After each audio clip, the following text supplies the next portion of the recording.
Dober dan. Živijo. Danes bova osvetlila razpad najbolj znamenitega hollywoodskega zakona med Angelino Jolie in Bradom Pittom. Dobro, ne, Kolega Markeš, kako komentiraš to novico, ki je pretresla svet kot celoto? Lahko kaj drugega delava. Jaz to ne bi zdaj, da je to najina tema. Ni, ne. No, hej. Sta upravljala konec koncev plemenito poslanstvo, ne, tam, ko država odpovedala, sta servisirala socialne programe v Afriki, v Sarajevu, ne, še kje. Ne bi. Ne bi. Zakon kot biznis pa res ne bom komentiral. Ne. Kako? Zakona, ki je funkcioniral kot biznis, kot show biznis, pa res ne bi komentiral. Puščaš to v sferi intimnosti. Pa je v resne stvari. Dobro.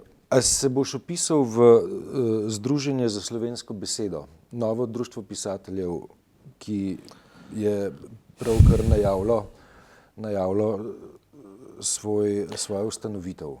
Če sem prav razumel, po tem, kar sem videl, gre v bistvu za metodo copy-paste. Vsi člani odbora 2014 so se prepisali zdaj v novo pisateljsko društvo. Vsi tisti, ki pišejo, ne? Ja, no, vse. Ja. Ampak tako, zdaj, a je to dobro ali slabo, da bomo imeli dve pisateljski organizaciji? Eno, ki je staro 150 plus let, drugo pa, ki je staro 15 dni. Jaz mislim, da je predvsem nepomembno, zato ker veš, ta politična metoda je v bistvu ene sorte izkazovanja enega velikega napuha. Ne. Se pravi, recimo naredimo nek oddelek recimo za srčno kirurgijo, in potem se isti ljudje spet copy-pastejo in ustanovijo alternativni oddelek za srčno kirurgijo in rečejo, karkoli že naredimo, moramo s tistimi, ki že obstajajo, deliti z dve, in potem je to prava mera za srčno kirurgijo. In tako. Skratka, to v bistvu niti ne bi bila tema za pogovor, tako kot Brangelina, ne? Če seveda ne bi nakazovali na to stopiclanje naše družbe na eno in istem mestu po vzorcu 20 let. Eno in isti ljudje se v bistvu iz neke druge smeri, ki je bila dotlej uveljavljena v nekem pač sistemu, neke družbenem sistemu, poskuša vedno znova in znova kvalificirati za to, da se približa jaslim, proračunskim jaslim. To je vse, kar vidim v tej zadevi, v smislu enega globljega uvida v dogajanje je pa ključno to, oziroma se mi zdi izredno pomembno diskutirati o tem, se stalno, zadržujemo v močvirjih ali pa če hočeš v nekih mostiščih naroda in narodnega vprašanja in jezika, ker je seveda hvalevredna zadeva in hvalevredno vprašanje, ampak zadrževanje v sferah ljudstva v času, ko imaš državo, je včasih lahko tudi kontraproduktivno, zaradi tega, ker je treba iti korak naprej in se pogovarjati o naciji. Razlika med narodom in nacijo je pomembna razlika. Narod je gentilna kategorija. Seveda, ne. Nacija je organizacijska. In o tem so v 80-ih letih, koncu 80-ih let tematizirali že pomembni intelektualci Nove revije, v znameniti 57. številki. Toliko let potem se v imenu skoraj da se v imenu tega intelektualnega gibanja najde retroprogram in ljudje, ki so tudi takrat bili del zgodbe, v smislu recimo demonstracij na Roški in tako naprej, ali pa pač zdajšnji voditelji strank, takrat disidenti, in v bistvu kolo zgodovine sučejo za 30 let nazaj v neko prakso, ki je danes praktično neunovčljiva. Se o tem ti več veš, ker si bil bolj angažiran takrat. Verjetno se spomniš, da je bila takrat diverzifikacija raznih gibanj, raznih, takrat še ne strank, ampak raznih alternativ, raznih pobud, raznih intelektualnih poudarkov, raznih umetniških poudarkov in konec koncev raznih subverzivnih glasbenih skupin v neko družbeno zgodbo, še potrebna prav zaradi tega, da se je dinamiziral monolit, ki se je imenoval partijski monolit, in slovenska družba v 80-ih letih je res izkazovala nek pluralizem, ki je bil po svoje kozmetičen, pa nerealen, po drugi strani pa izredno učinkovit na ravni tega, da je upošteval različnost, da je upošteval princip od spodaj navzgor, da je upošteval vsak glas, ki je štel in pa predvsem nek demokratični potencial. Ne. In zdaj obnavljanje te formule leta 2016 je pa po mojem mnenju majhen otročje.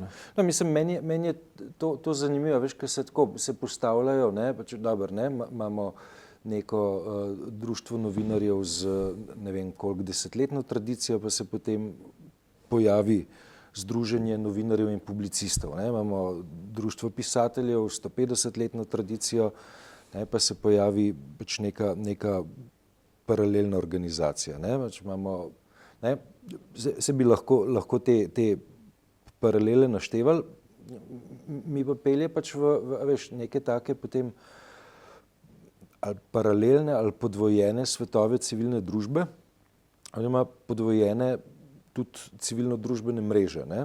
Prej, ko si omenjal to polpreteklo zgodovino, ne, mogoče to zareči, ne, da je z današnje perspektive, ne, pestrost iniciativ, ne, ali pa številčnost iniciativ osupljivo velika. Ne.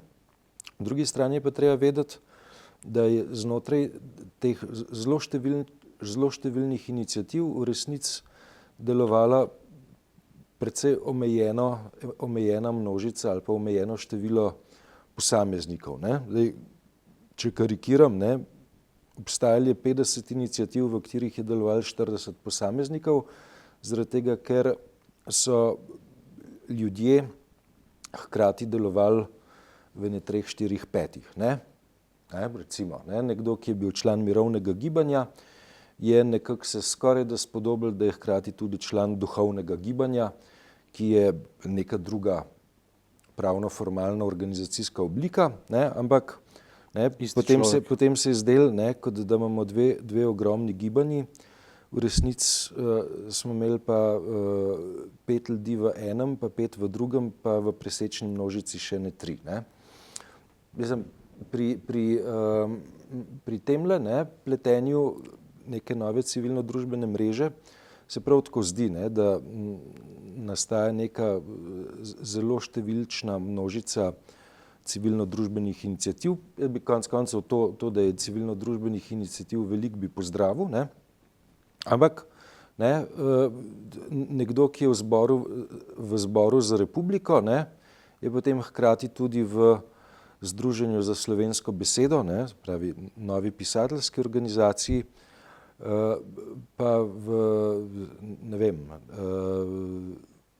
še ne 3 pravkar ustanovljenih združenjih, ki se pač v veliki meri pojavljajo, pa hkrati ponavljajo. Ne. A veš, kaj jaz zaznavam, ne? In to me skrbi. Ne pretirano še, ampak je za zaznati in me skrbi. Ne? To se pravi, ta društvo besedovanje slovenščine in kaj vse, ne? To je v bistvu, vsi vemo, da gre za neko fasado, za v bistvu politično formiranje nove metapozicije za prevzem oblasti desnice. Ne? To je jasno. Zakaj to misliš? Zato, ker je samo copy-pastaš ljudi in vidiš, da so v vseh mogočih političnih forumih, ki so civilni družbeni paravan za v bistvu čisto navaden politični interes. Ne. Ampak zakaj gre? Take formacije in take metode nimajo praktično nikakršnih možnosti uspeti, razen to, da latentno, neprestano 24/7 brbotajo v močvirju nezadovoljstva. In zdaj, če so razlogi za to nezadovoljstvo, ne, potem lahko odbrbotajo tudi oblast, do takrat je stvar folklornega značaja. Ne. Potem pa lahko ugotovimo natanko, tako matematično lahko zračunamo posledice, kot je bilo med mandati 2004-2008. Ne. In to je bilo cepljeno na nezadovoljstvo, ki je zabrbotalo ob sklepnih ali pa, če hočeš, ob navčku LDS-a. Takrat, ko LDS nima več kaj povedati in je v bistvu, ko so se napojili vsi tisti lobiji, ki so se imeli za napojiti, ne, ko so se velike investicije končale, recimo avtocestni križ in tako naprej. No, in ko se zdaj pelem v službo in iz službe, a veš, ko 3 mesece gledam ali pa čez celotno sezono, gledam zaporo na zaporo, na Gorenjski avtocesti v meni narašča nezadovoljstvo in se mi budijo spomini. Ne. Se pravi, nekdo ni preračunal, kako recimo je treba avtoceste delati recimo v 3 izmene, kako je treba delati tudi po noč, kako ne smeš blokirati avtocest v času, ko cela Nemčija, Bavarska in tako naprej gre na Hrvaško. Ne. In a veš, za zgled si vedno vzamejo Avstrijce. Avstrijci so letos resno napako naredili, ne. Resno napako, in sicer, da so postavili anti-emigrantsko, kako ne rečem, carino na drugo stran, na svojo stran tunela, in potem so se kolone nabirale na naši strani tunela in Slovenci so prvič, ali pa na Darsu, ali pa kdorkoli že od odgovornih, so prvič rekli, končno mi nismo za to krivi, zato so krivi Avstrijci. Dobili so pa negativen zgled, če oni lahko, mi tudi lahko. To se pravi, če na zahodu lahko ljudje prenesejo vrste in zraven ne pošizijo, potem tudi pri nas ne bodo. In tako smo od celega avgusta se vozili po teh avtocestah na način, ki je popolnoma nesprejemljiv, ki je plod popolnoma napačne odločitve.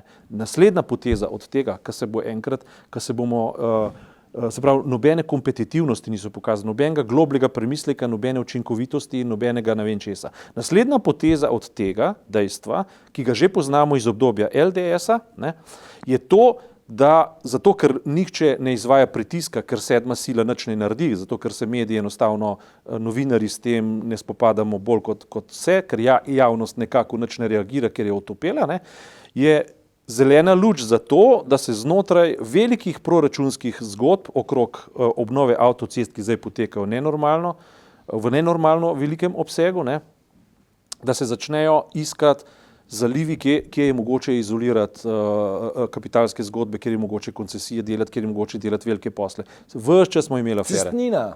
In smo pri cestnini spet. Recimo, če je kaj Janševa vlada res pozitivnega naredila, je to, da je usvojila filozofijo, da je Slovenijo treba narediti mobilno. Slovenijo mobilno narediš pa tako, da daš ljudem vinjete. Tako je, da jim daš vinjete in s tem na nek način subvencioniraš, da iščejo delovna mesta tudi izven svojega kraja, da se premikajo in s tem porajaš ogromne gospodarske učinke. To, kar te blokade sporočajo, je ravno nasprotno. Nas ne zanima, če bomo na 100.000 litrov bencina pokurili v prazno in v zrak spustili toliko in toliko CO2, toliko in toliko delovnih ur in toliko prometnih nesreč. Važno je to, da mi dobimo, ne vem, evropsko subvencijo ali pa da naredimo en kos avtoceste in zato beležim gospodarsko rast v obliki nekaj 10 delovnih mest. To je zanima. Končni učinki jih ne zanimajo.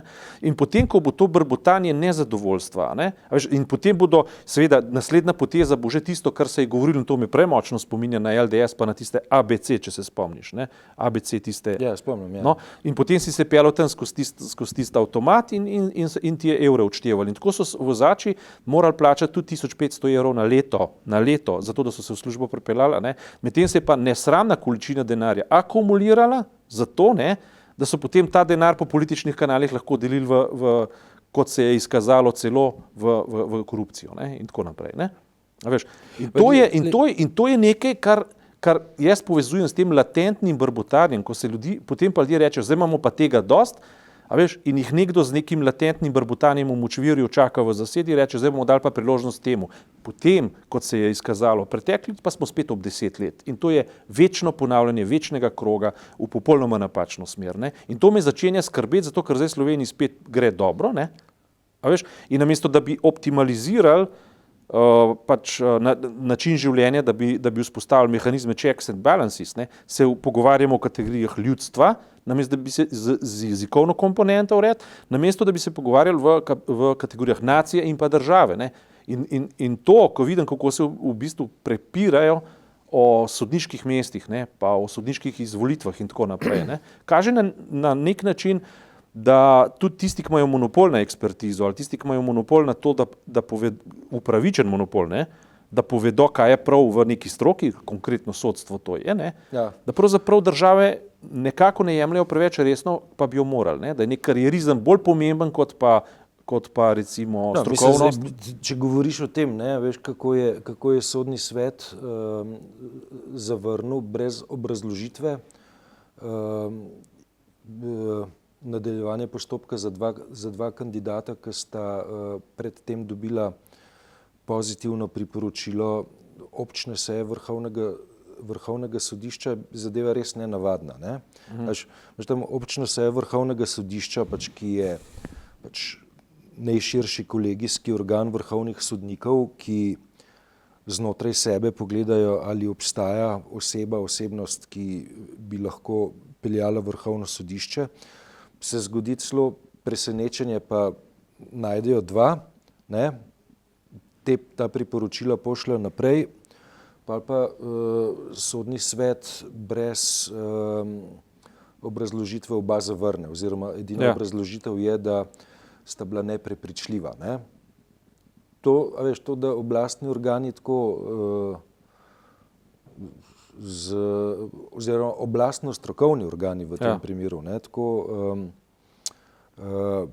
lahkotno, ne, z nedoločno zvišenostjo zavračajo predloge, ne, je nenavadno, ne, ker pač, ne, v preteklosti smo bili navajeni, da pač zaradi političnih razlogov nekdo v parlamentu pade, ne.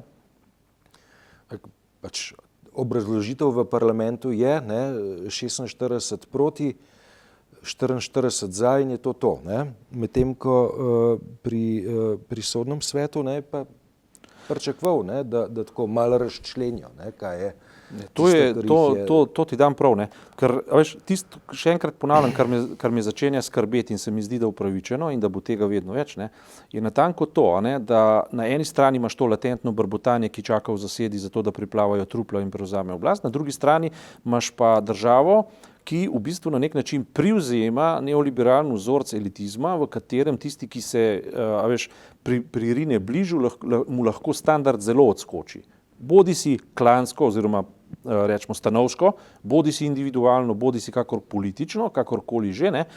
In da v bistvu zdajšnja elita, pa ne govorim zdaj desna, ampak ta elita, ki je mainstream elita v tem trenutku, ne, politična, da dojema politikum, moderni center, ne, da dojema politikum na podoben način, kot da ga je takrat LDS, ko je padel Demos, ne.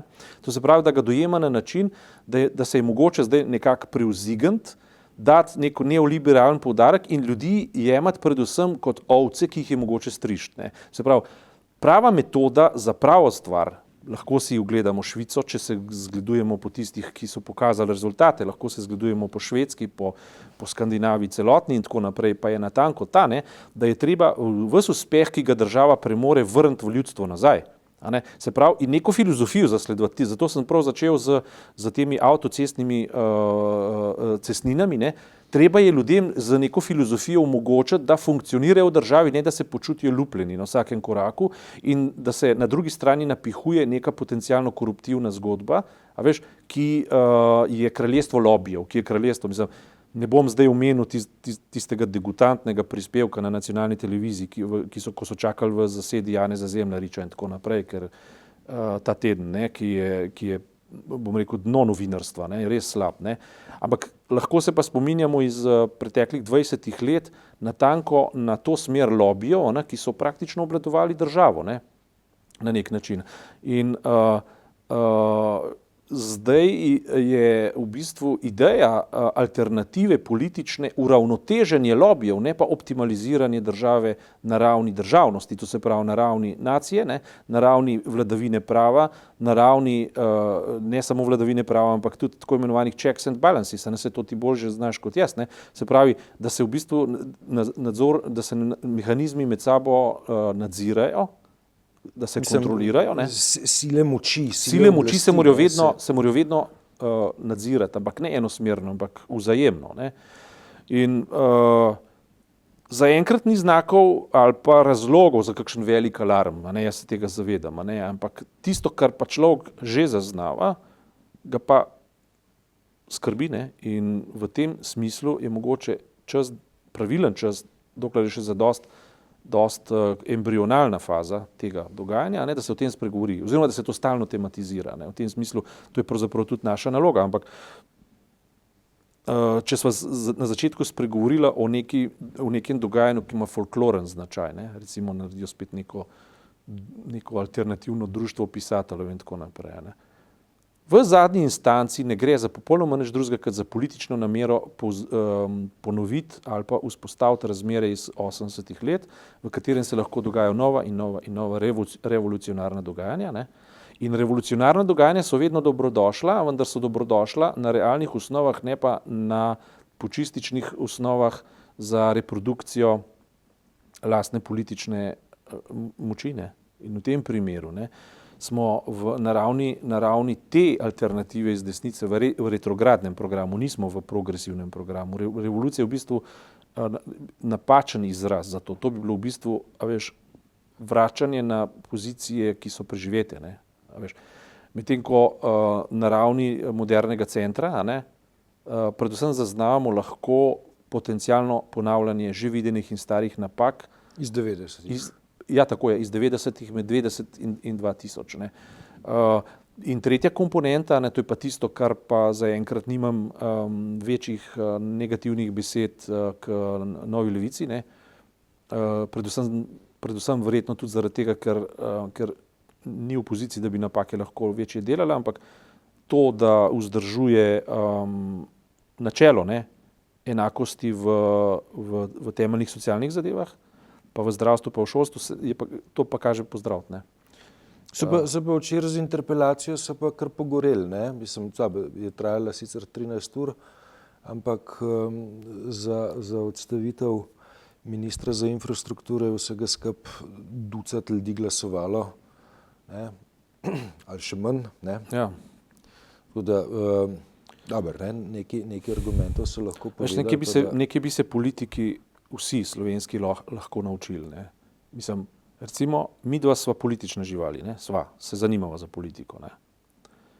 Ampak za tebe ne vem. Ti boš meni žval govoril. Ja, to je zoon politikom. Dobar, ja. Ok, se bomo bolj aristotelsko slišali. Dobar, ampak glej, za tebe ne vem, za sebe pa lahko z gotovostjo rečem, da me verjetno nobena stvar na svetu ni manj zanimala kot pa interpelacija. In sploh ne vem, proti kom je bila. Sploh ne vem, kako se je šla, ne vem, kdo jo je dal vložil in kdo jo je rešil. Se pravi, naj se politiki vendar že naučijo, da naj v svoja dejanja ugradijo neke dramaturške dinamike, v katerih bomo vsaj obrvi dvignili. Ker to premetavanje, ker vsi vemo, da v zaledju tega premetavanja v 90% primerih ni nobena, popolnoma nikakršen argument, ni argumenta, ampak so preprosto manevri za to, da, to je, kuhajo govejo juho, in pravijo, da goveja juha mora brbotati, tako kot to močvirja, kar sem prej rekel. In to mora čisto počasi stalno brbotati, zato da na koncu nastane dobra juha. In so v bistvu privzeli kuharski recept goveje juhe, namesto da bi delali nacijo, namesto da bi delali državo. Naj s to mislijo tudi končava.